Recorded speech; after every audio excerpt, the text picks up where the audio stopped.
پوری دنیا اس وقت دو بندوں پہ صرف نظریں گاڑے بیٹھی ہے، اور وہ دو بندے ہیں جی عاصم منیر صاحب اور شہباز شریف صاحب۔ یہ ایسی جوڑی ہے جو کمالات پہ کمالات کر رہی ہے۔ انہوں نے کوئی ایسی جڑی بوٹی رکھی ہوئی ہے اپنے پاس جو جہاں بھی یہ جاتے ہیں اس کو پلا دیتے ہیں۔ ٹرمپ کو انہوں نے وہ جڑی بوٹی پلائی ہے کہ ٹرمپ جو ہے وہ بنگالی بابا نہیں ہوتا کہ محبوب آپ کے قدموں میں، انہوں نے اس بنگالی بابا سے یہ جڑی بوٹی بنوائی ہے دونوں نے کہ ٹرمپ جو ہے بالکل قدموں میں ہے۔ جرمنی میں بھی تقریر کر رہا ہوگا تو ان دونوں کی تعریفیں کر رہا ہے، ان کو پتہ ہی نہیں یہ کون ہے لیکن وہاں پر تعریفیں کر رہے ہیں۔ تو ایسی کوئی ان کے پاس کوئی کیا کہتے ہیں پاور ہے کہ جس بندے کے پاس جاتے ہیں اس کو اپنا دیوانہ بنا لیتے ہیں۔ لیکن ہمارے پڑوس میں ایک ملک ہے انڈیا، اس وقت اس کی حالت ایسی ہے کہ میں بتا نہیں سکتا۔ ان کا ایک ایونٹ ہوتا ہے جس میں ان کا ایک راون ہے جس کو وہ برا سمجھتے ہیں، اس کے ساتھ ساتھ ہوتے ہیں، اس کو مارتے ہیں اور خوشی مناتے ہیں۔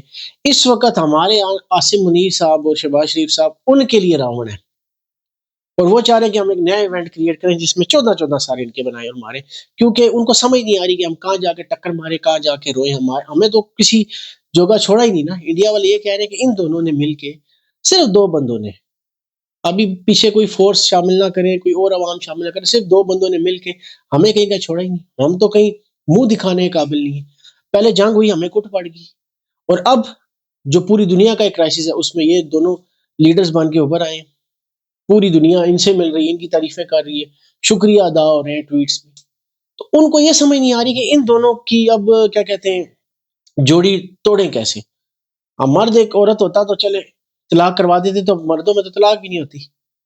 تو اس لیے اب ان کو یہ سمجھ نہیں آ رہی، وہ کالے جادو کر رہے ہیں، چٹے جادو کر رہے ہیں کہ کسی صورت ان دونوں کی کوئی لڑائی ہو جائے اور یہ ہمارے سر سے کم از کم اترے، کیونکہ انڈیا کے لیے تو اتنا بڑا سر درد ہے یہ، کہ انڈیا اور پی ٹی آئی کے لیے اتنا بڑا سر درد ہے کہ شاید وہ رات کو ان کو نیند بھی نہیں آتی، وہ سارے رات اور سارا دن یہی دعائیں کرتے رہتے ہیں کہ یار ان دونوں میں کوئی لڑائی ہو جائے۔ اور کچھ یوٹیوبرز ایسے ہیں جو باہر بیٹھے ہیں، وہ روز ہمیں پچھلے 2-2.5 سال سے یہ بتا رہے ہیں کہ اب تختہ پلٹنے والا ہے، اب لڑائی ہونے والی ہے، یہ ہونے والا ہے، وہ ہونے والا ہے، اب ایک فون کال آ جائے گی اور یہ ہو جائے گا، وہ ہو جائے گا۔ آپ سن رہے ہیں، لیکن یہ دونوں ڈٹے ہوئے ہیں، شاید اللہ کی طرف سے ان کو سپورٹ مل، یہ دونوں ڈٹے ہوئے ہیں، کمالات پہ کمالات کر رہے ہیں، اور دشمنوں کو رلا رہے ہیں، دشمنوں کی آنکھوں سے آنسو نکلوا رہے ہیں۔ یہ وہ سپر جوڑی ہے جو قوموں کی زندگی میں کبھی کبھی آتی ہے۔ تو پتہ نہیں یہ ہم میں سے کسی بندے نے کوئی ایسا اچھا کام کیا ہوگا جو یہ جوڑی مل گئی، جس نے اب انشاءاللہ میں آپ کو یہ بھی بتا دوں کہ اکانومی بھی ٹیک آف ہو جائے گی۔ جب اتنے مسئلے حل ہو رہے ہیں نا تو اکانومی بھی ٹیک آف ہو جائے گی انشاءاللہ۔ ہمیں ہمیشہ پازیٹیو سوچنا چاہیے، اور اس سپر جوڑی کو اللہ جو ہے وہ ساتھ رکھے، اور دشمنوں کو ایسے ہی نیست و نابود کرتے رہیں یہ دونوں، اور اکانومی بھی بیٹر ہو جائے۔